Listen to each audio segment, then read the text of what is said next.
आज क्षेत्रीय विधायक विकासनगर के मुन्ना सिंह चौहान है। बात की जाए तो लगातार कहीं न कहीं प्रदेश सरकार की तरफ से तमाम योजनाओं का शिलान्यास किया जा रहा है। वहीं बात करें तो आज नए सड़क का भी कहीं न कहीं शिलान्यास किया गया है। इन्हीं सब मुद्दों को लेकर बात करते हैं। विधायक जी, लगातार कहीं न कहीं प्रदेश सरकार की तरफ से सरकार जो ग्रामीण सड़कें हैं उसको मजबूती प्रदान किया जा रहा है, कैसे देखते हैं? नहीं, आज आज ही के दिन लगभग 1 दर्जन योजनाओं का मैं एक प्रकार से जिसे शिलान्यास कर रहा हूँ, जिसमें तमाम सारी सड़कें हैं, कुछ और कार्य हैं। तो 1 दर्जन का, कुछ आधा दर्जन योजनाओं का मैंने परसों शिलान्यास किया है। लगभग 3 करोड़ के करीब की योजनाओं का परसों शिलान्यास। और शिलान्यास का मतलब ये नहीं है कि वो ऐसे ही है, वो लाइनअप है पूरा सिस्टम, उसमें पैसा सेंक्शन है। काम अभी ये शिलान्यास कर रहा हूँ तो कल सुबह से इसमें काम शुरू हो जाएगा। तो कुल मिलाकर के राज्य सरकार का जो एक काम है, सरकार जनता के द्वार, और सरकार की जो योजनाओं का है उसका सीधा लाभ लोगों को मिले। और विधायक होने के नाते मैं कस्टोडियन हूँ यहाँ के विकास कार्यों का और सरकार की योजनाओं के क्रियान्वयन के लिए। इसलिए जो भी अपने विधानसभा में भी विकास कार्य अलग अलग विभागों को स्वीकृत करा पाता हूँ। जैसे आज जो ये कार्य है ये कुछ एमडीडीए के द्वारा सैंक्शन कराए गए हैं। जो भी कार्य हम स्वीकृत करा पाते हैं उसको मैं मौके पे जाकर के 100% फिजिकली वेरीफाई करता हूँ, खुद उसको प्रारंभ कराता हूँ और पूरे होने के बाद फिर 100% उसको दोबारा विजिट करता हूँ, तब उसका लोकार्पण करता हूँ। तो सुनिश्चित किया जाता है कि एक एक लाल पैसा जो सरकार की तरफ से सैंक्शन होता है वो जनता के हित में खर्च हो, जनता को उसकी सुविधाओं का लाभ मिले। और ये कोई ऐसा भी नहीं है कि मैं आज कोई नया काम कर रहा हूँ। ये लगभग मैं निरंतरता से, यदि कंटिन्यूटी में कहें तो मेरा दूसरा कार्यकाल है जो पूरा होने को आ रहा है। तो 10 वर्षों से मेरा, वैसे तो मुझे 36 वर्ष हो गए विधायक वगैरह, ये सब 5वां कार्यकाल है। लेकिन मैं निरंतरता भी कहूँगा तो विगत 9 वर्षों से भी जो भी विकास कार्य में निरंतर उसको इसी प्रकार से मॉनिटर करता हूँ। और चुनाव हो, चुनाव के आगे पीछे हो, उससे कोई फर्क नहीं पड़ता।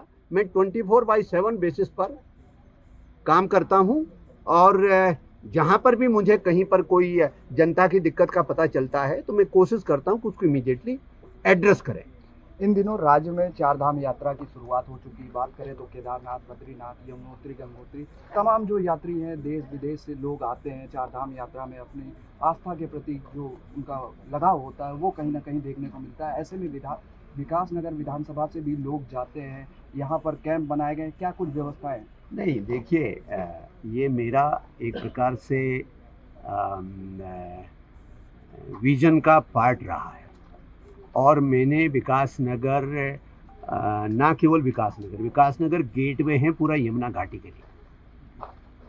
धनोल्टी, यमुनोत्री, पुरोला, चक्राता, इन सब विधानसभाओं के लिए गेटवे है विकासनगर के साथ ही साथ। तो हमेशा मेरे विजन का पार्ट ये रहा कि ये विकासनगर का गेटवे का हम सदुपयोग कैसे करें। ये तमाम सारा हमारा एक प्रकार से मैं कहता हूँ ट्रेड और कल्चरल उसका कैपिटल है। ये मैं उसको मिनी मुंबई कहता हूँ।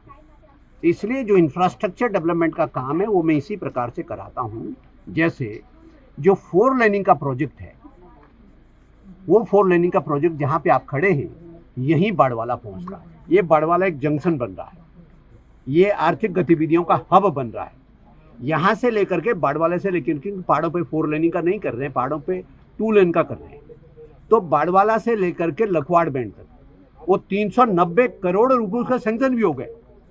वो प्रोजेक्ट भी हम प्रारंभ कराने जा रहे हैं।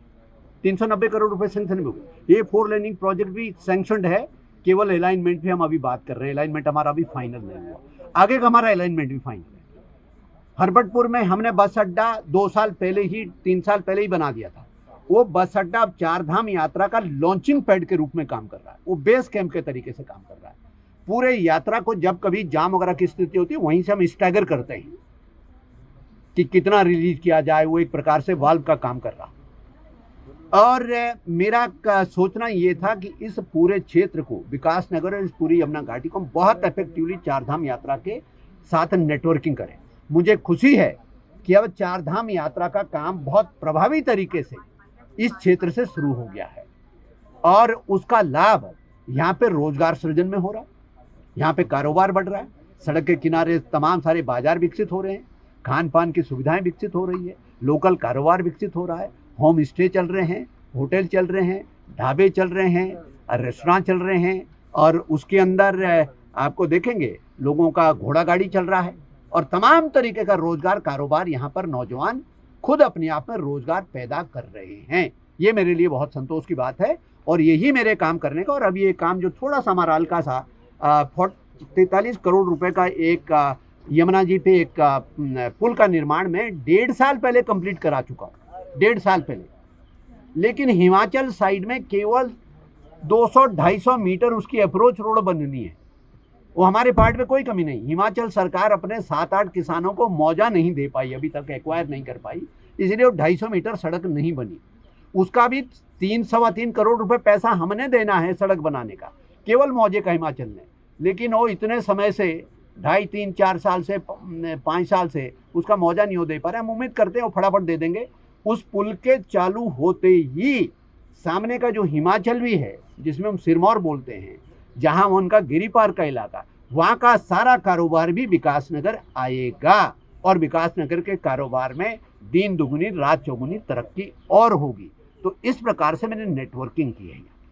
बात करें महिला आरक्षण को लेकर, आपकी सरकार ने लोकसभा में महिला आरक्षण बिल पेश करने की जो कवायद की थी वो हो तो नहीं पाई, लेकिन यहाँ बात करें उत्तराखंड में 28 तारीख को विशेष सत्र बुलाया गया। इसमें कहीं ना कहीं कांग्रेस के प्रति जो निंदा प्रस्ताव पारित किया जाएगा, क्या लगता है इससे कितना कुछ बदलाव होगा महिलाओं की रणनीति में? नहीं, विधानसभा तो उत्तराखंड के जनमानस का और विशेष रूप से देश की आधी आबादी और उत्तराखंड प्रदेश की आधी आबादी के आवाज का प्रकटीकरण होगा ही।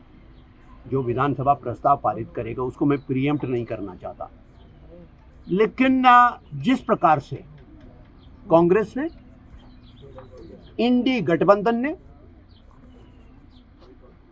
और तमाम सारे दलों ने, जिन्होंने महिला नारी शक्ति बंधन विधेयक जो 23 में पारित हुआ था और जिसके